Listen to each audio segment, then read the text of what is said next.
নমস্কার বন্ধুরা, welcome to my channel my fortune story. আশা করছি আপনারা সবাই ভালো আছেন। ফিরলাম নতুন ভিডিও নিয়ে। ভিডিওটি সম্পূর্ণ দেখার অনুরোধ রইল। আর ভিডিওটি দেখে যদি ভালো লেগে থাকে তাহলে প্লিজ একটা লাইক করে দেবেন, আর অবশ্যই চ্যানেলটি সাবস্ক্রাইব করে আমার পাশে থাকবেন। তাহলে চলুন ভিডিওটি স্টার্ট করি। আশা করছি আপনাদের ভালো লাগবে। সকালবেলা উঠেই আমি আমার দিব্য সোনাকে পড়তে বসাই। আর ও না হ্যাঁ করে তবু পড়তে বসে। আর যতটুকু পড়ে, যতটুকু লেখে, ততটুকুই ওর প্র্যাকটিস হয়ে যায়। যাই হোক, এখন তো আর সেরকম কিছু নয়, তবুও তার মধ্যে প্র্যাকটিস হয়ে যায়। প্র্যাকটিস হয়ে যাবার পর আজকে ওর একটা জায়গায় আঁকার প্রতিযোগিতা আছে, তো সেখানে আঁকতে যাবে। প্রতিযোগিতা মানে ও তো আর সেরকমভাবে আঁকে না, পুটুদের আঁকার স্কুলে আর কি একটা প্রতিযোগিতা হচ্ছে, তো সেখানে একটা ওর ছোট ভাই বলে ওখানে অ্যালাউ করে দেবে আর কি। তো এই ছোট ছোট জায়গায় আঁকতে আঁকতে ওর যাতে সাহসটা বাড়ে সেই জন্যই আর কি পাঠাবো। আর সকালবেলা দাদা একখানা পেস্ট্রি এনেছে। এই পেস্ট্রিটা নিয়ে উন্মাদনার শেষ ছিল না। পেস্ট্রিটা কেমন দেখতে, কীরকম টেস্ট, সবাই মিলে দাঁড়িয়ে আছে কতক্ষণে পেস্ট্রিটা কাটা হবে। তো আমার দিব্যসোনা এই খেয়েই যাবে। ওকে সকালবেলা আমি খাইয়ে দিয়েছি, আর এইটা আমি অল্প করেই ওকে খেতে দিলাম। যে কেমন আর কি ও খাবো খাবো খুব আর কি বায়না করছিল, তো তাই জন্য আমি অল্প করেই দিলাম। আর দেখো কি তাড়াতাড়ি খেয়ে নিচ্ছে। আর পুটু তুতু ওরা সব এই খেয়েই যাবে স্কুলে, ওদের দিয়ে দিল। তবে টেস্ট মানে কেকটা দেখতে খুব ভালো আর টেস্টিও হবে জানা কথা, যদিও আমি টেস্ট করিনি। ওই আমার দিব্যসোনা যেটুকু টেস্ট করে গেছে আর কি স্কুলে, মানে আঁকার স্কুলে যাওয়ার আগে, ওইটুকুই। ওর পরেও আরও খায়নি।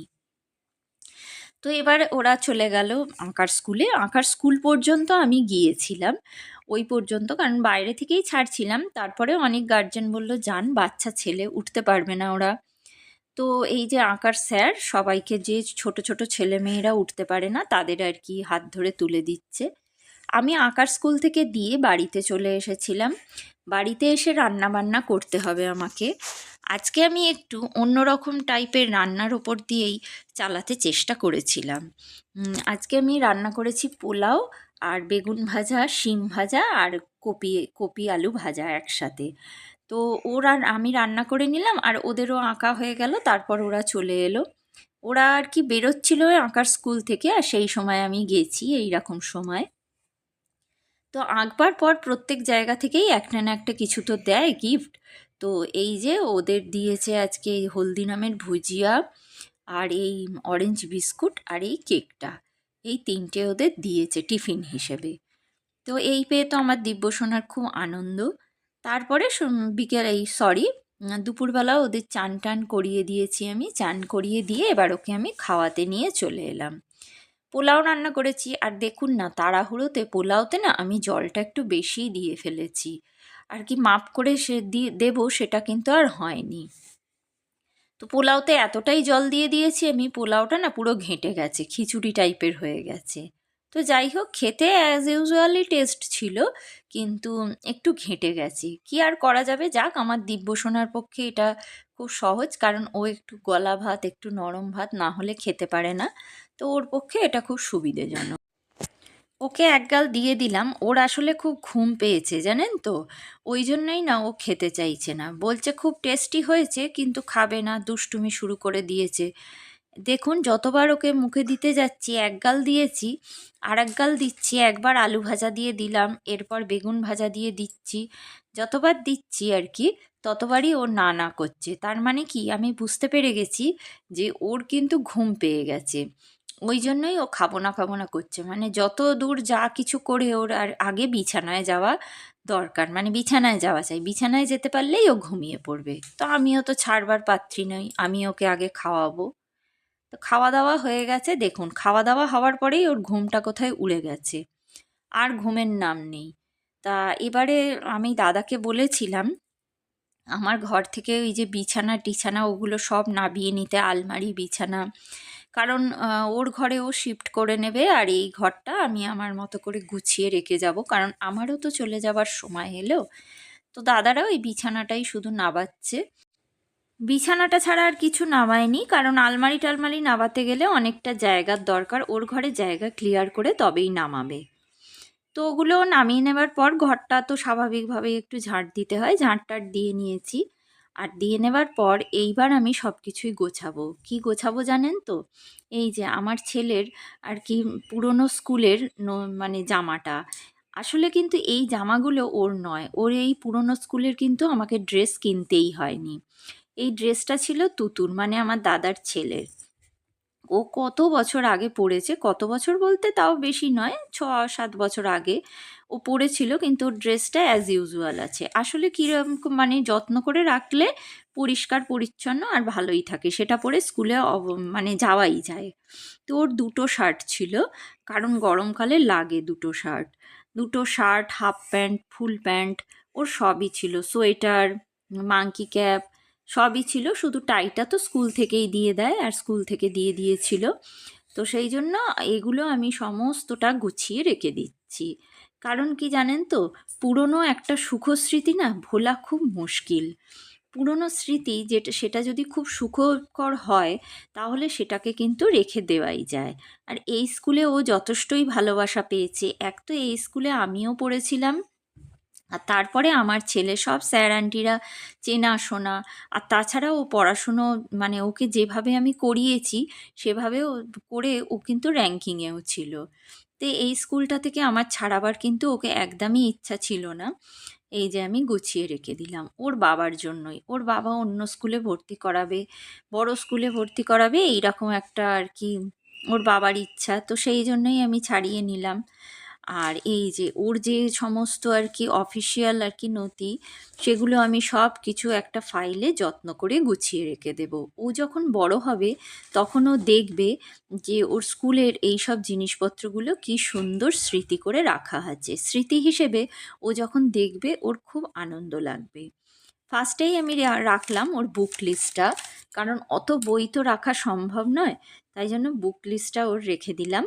আর এই যে ওর রেজাল্ট, এই রেজাল্টে ও ফার্স্ট মানে প্রথমেই আর কি শিক্ষা শুরু হবার পর্বেই ও থার্ড হয়েছিল। মানে ফার্স্ট সেকেন্ড থার্ড একটা র্যাঙ্কিংয়ের ভেতর যে ও ছিল, ও এটা বুঝবে।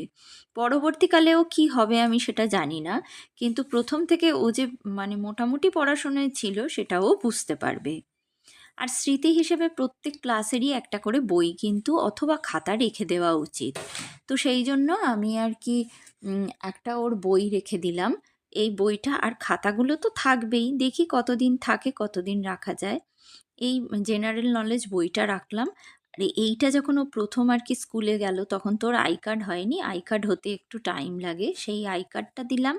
আর তারপরে যে পরের যে আই কার্ডটা, ওর ফাইনালি যে আই কার্ডটা হয়েছিল, সেই আই কার্ডটাও আমি গুছিয়ে রেখে দিলাম।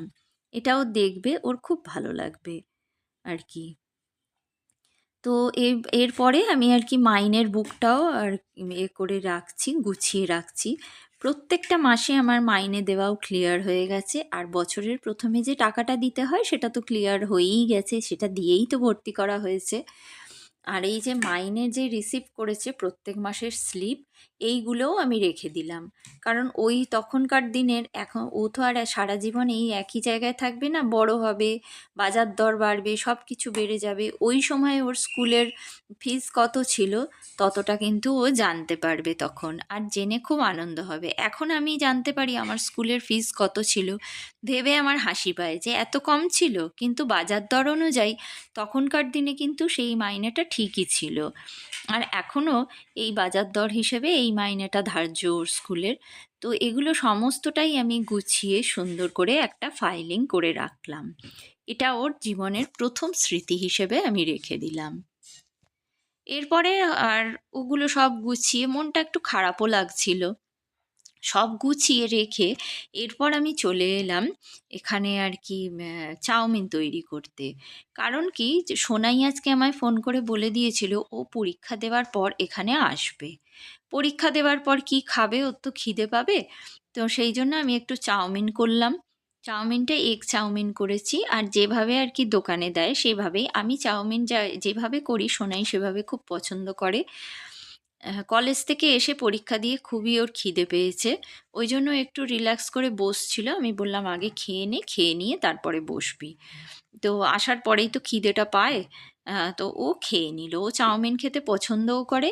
আর ও বারবার বলছিল যে তোমার হাতের চাউমিন সেটা তো খুবই সুন্দর হবে খেতে। আর খেয়ে ও খুব পছন্দও করলো, ভালোও বলল, সবটাই ও খেয়ে নিয়েছে। লাস্টের দিকে বলছিল একটু আর কি খেতে পাচ্ছে না। তো আমার দিব্য সোনার তো এক ঘুম হয়ে গেছে দেওয়া, ঘুম টুম থেকে উঠে এবার ও সোনাই দিদিকে চাউমিন খেতে দেখেছে, ও চাউমিন খাবে আর বিকেলবেলা কিছু তো একটা দিতেই হয়। তো আমি ওকে একটু চাউমিন দিয়েই দিলাম।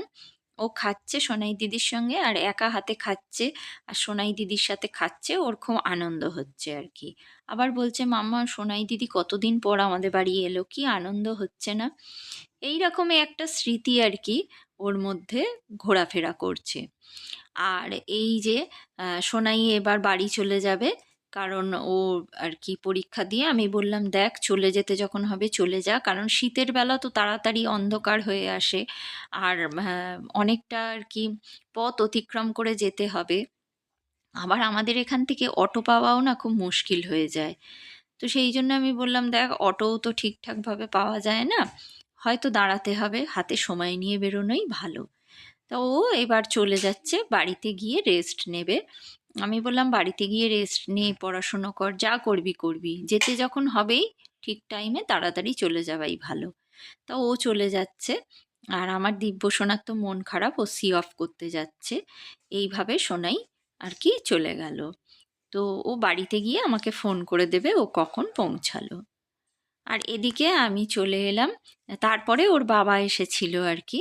তো ওর বাবাকেও তো কিছু খেতে দিতে হবে, আর আমি যখনই দিই মানুষকে এইভাবে পরিপাটি করে সুন্দর করে গুছিয়ে দিই, যাতে তার খাওয়ার আগে মনটা ভালো হয়ে যায় যে কি সুন্দর সাজানো, দেখলে আর খাবো কি, এই রকম ব্যাপার। ওর বাবাকে কিন্তু আমি চাউমিন দিইনি, চাউমিন ও খুব একটা সহ্য করতে পারে না। আমি ওকে দিয়েছিলাম পোলাও, কারণ পোলাওটা তো হালকা, পোলাওটা কিন্তু খেয়ে হজম করা যায়। ও প্রথমেই একটু ছেলেকে দিয়ে দিল, আর তারপরে নিজে খাবে। আমি দিয়েছিলাম পোলাও, আর যে সকালবেলা ভাজা করেছিলাম শিম ভাজা, বেগুন ভাজা, কপি আলু ভাজা, আর মিষ্টির মধ্যে একটু বোঁদে আর গজা দিয়েছিলাম। তো ভিডিওটি আজ এই পর্যন্ত রাখছি, ফিরবো নতুন ভিডিও নিয়ে।